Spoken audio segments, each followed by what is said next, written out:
কয়লা দুর্নীতি মামলায় তদন্ত করছে এনফোর্সমেন্ট ডিরেক্টরেট, আর সেই তদন্তের প্রক্রিয়াতে বাধা দিচ্ছেন মমতা বন্দ্যোপাধ্যায়। এমন অভিযোগ বারবার করে এসেছে ইডি, আর সেই বিষয়টি এবার রাজ্যপালের দৃষ্টি আকর্ষণ করবার জন্য যান বিজেপির প্রতিনিধি দলের সদস্যরা। লোকভবনে একে একে যান শিশির বাজোরিয়া। বিজেপি নেতা শিশির বাজোরিয়া একাধিক ইস্যুতে সরব হয়েছেন এবং একই সঙ্গে মমতা বন্দ্যোপাধ্যায়ের ভূমিকা নিয়েও তিনি প্রশ্ন তুলেছেন। লোকভবনে প্রথমেই পৌঁছে যান বিজেপি নেতা শিশির বাজোরিয়া এবং একই সঙ্গে প্রশাসনিক প্রধানের ভূমিকা নিয়ে প্রশ্ন তুলেছেন বর্ষিয়ান বিজেপি নেতা। ঘটল সেটা তো সাধারণ মানুষ যদি করে ক্রিমিনাল অফেন্স, তো কি মুখ্যমন্ত্রীর জন্য ওই জিনিসটা মানায় না? একই তো উনিও তো যেটা গতকাল করলেন একেবারে ক্রিমিনাল অফেন্স। এইভাবে আজকে উনি হচ্ছেন আমাদের রাজ্যে মুখ্যমন্ত্রী, উনি আমারও তো মুখ্যমন্ত্রী, আমাদের সকলের মুখ্যমন্ত্রী। উনি এটা কি করে করতে পারেন? এটা একটা বড় জিনিস। আমরা ডিটেলে কথা বলবো, তারপর কতজন এসেছেন আপনারা বা আসবেন? আমরা 5 জন, আমি যতটুকু শুনেছি। আমি জাস্ট কে কে রয়েছে এই প্রতিনিধি দলে? আমি যতটুকু জানি লকেট দিয়ে আছেন, অগ্নিমিত্রা শশী অগ্নিহোত্রী আছেন, ইন্দ্রনীল খাঁ আছে, আর ফাল্গুনী পাত্র। পাশাপাশি লোকভবনে যান বিজেপি নেত্রী ফাল্গুনী পাত্র। উপস্থিত ছিলেন অনেকেই। লোকভবনের ছবি দেখাচ্ছি যখন বিজেপি নেত্রী ফাল্গুনী পাত্র প্রবেশ করছেন। পৌঁছে গিয়েছিলেন বিজেপির যুব মোর্চার সভাপতি ইন্দ্রনীল খাঁ। পশ্চিমবঙ্গে কখনো কনস্টিটিউশনের ঊর্ধ্বে কেউ হতে পারে না, যত বড় নেতৃত্বই হোক। এটাই রাজ্যপালের কাছে আমাদের বলার, যে কনস্টিটিউশন আমাদের ভারতবর্ষের সংবিধানের ঊর্ধ্বে কেউ হতে পারে না। সে যত বড় নেতৃত্ব হতে পারে, যত বড় অ্যাডমিনিস্ট্রেটিভ প্রশাসনিক প্রধান হতে পারে, কিন্তু কেউ ভারতবর্ষের সংবিধান বি.আর. আম্বেদকরের কনস্টিটিউশনের উপর হতে পারে না। আপনারা কি কোনো চিঠিপত্র?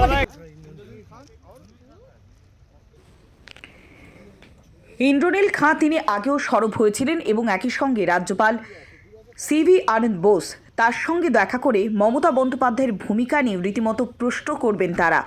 যে সামগ্রিক পরিস্থিতি তৈরি হয়েছিল, আইপ্যাকের সহকর্মকর্তা প্রতীক জৈনের বাড়ি থেকে যখন একের পর এক ফাইল নিয়ে বেরিয়ে আসেন মমতা বন্দ্যোপাধ্যায়, এমনকি কেন্দ্রের বিরোধিতাতেও সরব হয়েছিলেন রাজ্যের প্রশাসনিক প্রধান। সমস্ত বিষয় নিয়ে দরবার করবার জন্য পৌঁছে যান লোকভবনে বিজেপির প্রতিনিধি দলের সদস্যরা। শিশির বাজোরিয়া, ইন্দ্রনীল খাঁ, ফাল্গুনী পাত্র, লকেট চট্টোপাধ্যায়, এক কথায় বিজেপির প্রথম সারির নেতৃত্বরা তারা প্রত্যেকেই পৌঁছে যান লোকভবনে রাজ্যপাল সিভি আনন্দ বোসের কাছে দরবার করবার জন্য।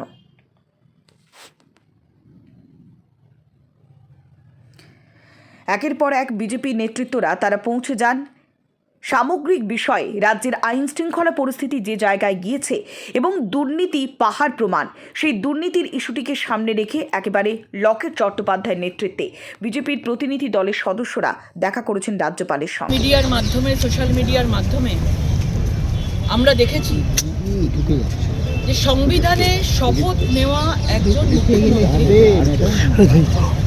কেন্দ্রীয় তদন্তকারী সংস্থা তারা 2020 গোল্ড স্ক্যাম এবং তার অন্তর্গত বিভিন্ন তদন্ত নিয়ে তারা সেখানে রেড করতে গিয়েছিলেন আইপ্যাকের ওখানে কোম্পানিতে, এবং সেখানে সংবিধানের শপথ নেওয়া আজকে 11 কোটি মানুষ রয়েছেন, 11 কোটি মানুষের যিনি অভিভাবক মনে করেন, তিনি সেই সংবিধানকে লঙ্ঘন করে সেই তদন্তকারী সংস্থা রেড চলাকালীন সেই ভেতরে ঢুকে উনি ফাইল নিয়ে চলে এসছেন।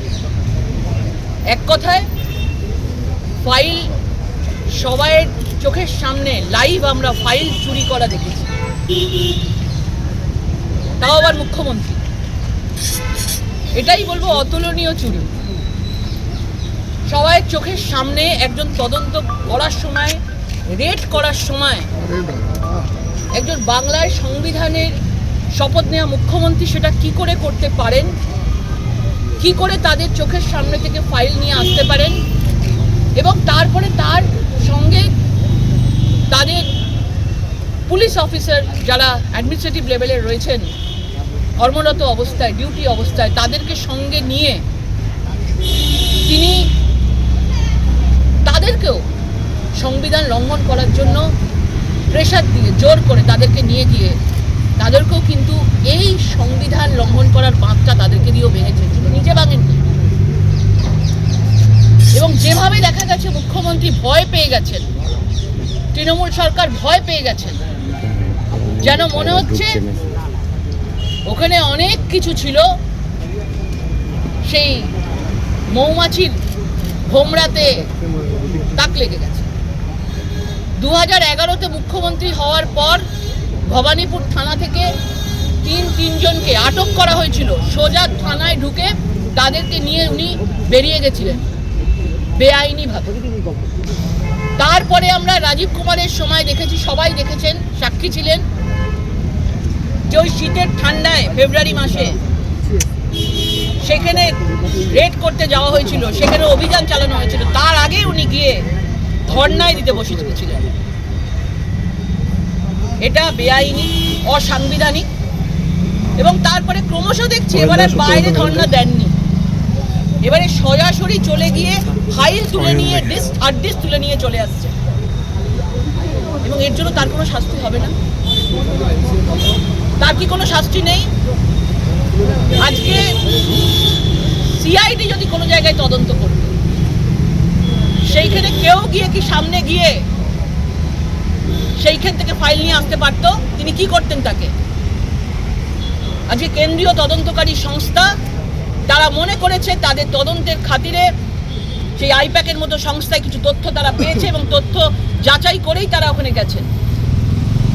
আজকে রেড চলাকালীন একজন মুখ্যমন্ত্রী, শপথ নেওয়া মুখ্যমন্ত্রী, অসাংবিধানিকভাবে সংবিধান মানা মুখ্যমন্ত্রী অসাংবিধানিকভাবে সেখানে ভেতরে ঢুকে তিনি নিয়ে আসছেন। তাহলে ভাবুন আমাদের বাংলার অবস্থাটা কোথায় গিয়ে দাঁড়িয়েছে।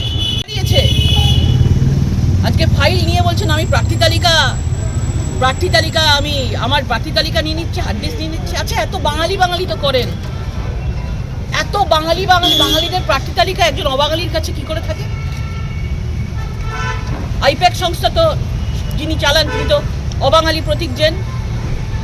তাহলে বাঙালিদের ভাগ্যটা অবাঙালিদের ঘরের অফিসে রয়েছে, সংস্থার অফিসে। আর উনি সে লাগাতার বাঙালি আর অবাঙালি বিভেদ করে যাচ্ছে। আর আমরাও এইগুলো খেয়ে যাচ্ছি, আমরাও এগুলো শুনে যাচ্ছি। এবং এর জন্য আমরা আজকে এসেছিলাম। আমরা এসে আজকে আমরা আমাদের মাননীয় রাজ্যপালকে জানিয়েছি এবং উনি বলেছেন উনি ওনার মতনভাবে ব্যবস্থা নেবেন। আজকে উনি না ফাইল নিয়ে তিনি সরাসরি আইনের মাধ্যমে লড়তে পারতেন। উনি তো আইনটা খুব ভালো বোঝেন বলেন নিজে, তা আইনের মাধ্যমে লড়তে পারতেন। তিনি সামনে গিয়ে তদন্ত রোখার মতো তাকে অধিকার কেউ দেয়নি, সাধারণ মানুষ নেই, ওনারও নেই। উনি মুখ্যমন্ত্রী, উনি অভিভাবক। আজকে উনি তাদের দলের লোককে উস্কে দিচ্ছেন এবং সবাইকেই এইভাবে উনি সেই বার্তা দিচ্ছে যে ইডি বা কেউ যদি আসে, আর যদি তার সংস্থায় কোনো কিছু যদি তাদের কেউ প্রমাণ পেয়েও যদি সেখানে রেড করতে যায়, তাহলে সবাই গিয়ে সেখানে গিয়ে ফাইল দিয়ে চলে আসবে, সবাই ওখান থেকে লুট করে নিয়ে চলে আসবে। এই লুটের রাজনীতি শেখাচ্ছেন উনি। এবং দেখছেন তারপরেও আজকে কালকে ইডিকে কিভাবে ঘেরাও করা হচ্ছে, সাংবাদিকদের কিছু সাংবাদিককে, আমাদের রিপাবলিক বাংলার সাংবাদিককে কিভাবে ঘেরাও করা হচ্ছে। এটা পশ্চিমবাংলায় বাস করছি আমরা, এ তো পাশেই বাংলাদেশ। যেভাবে উনি অবস্থাকে, যে অবস্থা উনি তৈরি করছেন, পরিষ্কার বোঝা যাচ্ছে এই বাংলা আস্তে আস্তে বাংলাদেশের দিকে পরিণত হচ্ছে। এবং বাংলাদেশের যে ভিজুয়ালস আমরা দেখেছি, আমরা দেখতে পাচ্ছি যে এ রাজ্যতেও এরকম একটা জায়গা তৈরি হবে। কারণ মুখ্যমন্ত্রী নিজেই অস্ত্র তাদের নিজেদের লোকেদেরকে হাতে তুলে দিচ্ছেন যে চলো ভাই, অসাংবিধানিকভাবে সংবিধানের বিরুদ্ধে তোমরা লড়াই করছো। এই জিনিস আমরা মানব না। এবং আমরা আজকে গভর্নরের কাছে বলেছি এবং আমাদের এখানে দুপুর 2টোর সময় আমাদের যুব মোর্চারা ধর্মতলা চত্বরে তাদের অভিযান আছে এবং আমাদের বিকেল 4টের সময় আমাদের সাউথ কলকাতায় রবীন্দ্রনাথ ঠাকুরের মূর্তির নিচে আমাদের বিক্ষোভ প্রদর্শন আছে।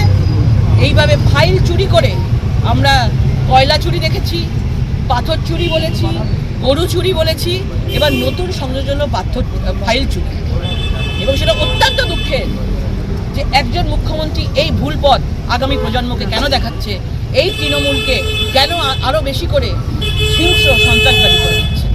আজকে বেঙ্গল ফাইল সিনেমাটাকে উনি রুখেছেন, আজকে নিজেই নিজেদের কুকীর্তির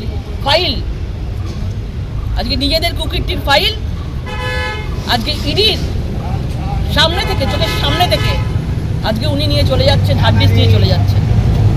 এটাই আমাদের পশ্চিমবাংলার অবস্থা, এবং এই বাংলা আমরা চাই না, এবং আমরা চাই সাধারণ মানুষ এর জবাব দেয়। লকেট দিন নয়াদিল্লিতে আজকে দেখলাম তৃণমূল সাংসদরা স্বরাষ্ট্রমন্ত্রীর মন্ত্রকের বাইরে তারা ধর্ণা দিচ্ছিলেন, সেখানে তারপর দিল্লি পুলিশকে ব্যবস্থা নিতে হয়েছে, গাড়িতে তোলা হয়েছে। আপনিও একজন সাংসদ, কিভাবে দেখছেন? কিসের এত নাটক? এ তো পথনাটিকা। এ তো শীতের সকালে সবাই গিয়ে জ্যাকেট পরে সবাই গিয়ে শুধু পথনাটিকা চলছিল। কিসের জন্য তারা গেছে? কারণ কি? কেউ যদি চুরি করে, কারোর যদি কোনো প্রমাণ থাকে, সেখানে যদি ইডি সেই কোম্পানি সংস্থার কাছে গিয়ে যদি রেড করে, এখানে ভুলটা কি আছে? মানে যদি চুরি করে, সেই চোরগুলোকে রক্ষা করার দায়িত্ব কি তৃণমূলের সাংসদরা নিয়েছেন, তৃণমূল পার্টি নিয়েছেন, তৃণমূল সুপ্রিমো নিয়েছেন? এবং এই আজকে যে সকালের পথনাটিকা, ওটা বুঝে গেছে সব লোক। কারণ সারা ভারতবর্ষের মানুষ জানে যে এই তৃণমূল সব জায়গায় কোনো কেন্দ্রীয় সংস্থাকে কেউ এইভাবে হাত লাগাতে পারেনি, কেউ এভাবে অপদস্থ করতে পারেনি, কেউ এভাবে অসাংবিধানিকভাবে ফাইল ওখান থেকে সবাই সামনে মানে ফাইল চুরি করে নিয়ে আসতে পারেন। ধিক্কার জানাই এই মমতা ব্যানার্জির সরকারকে, ধিক্কার জানাই এই মমতা ব্যানার্জির প্রশাসনকে।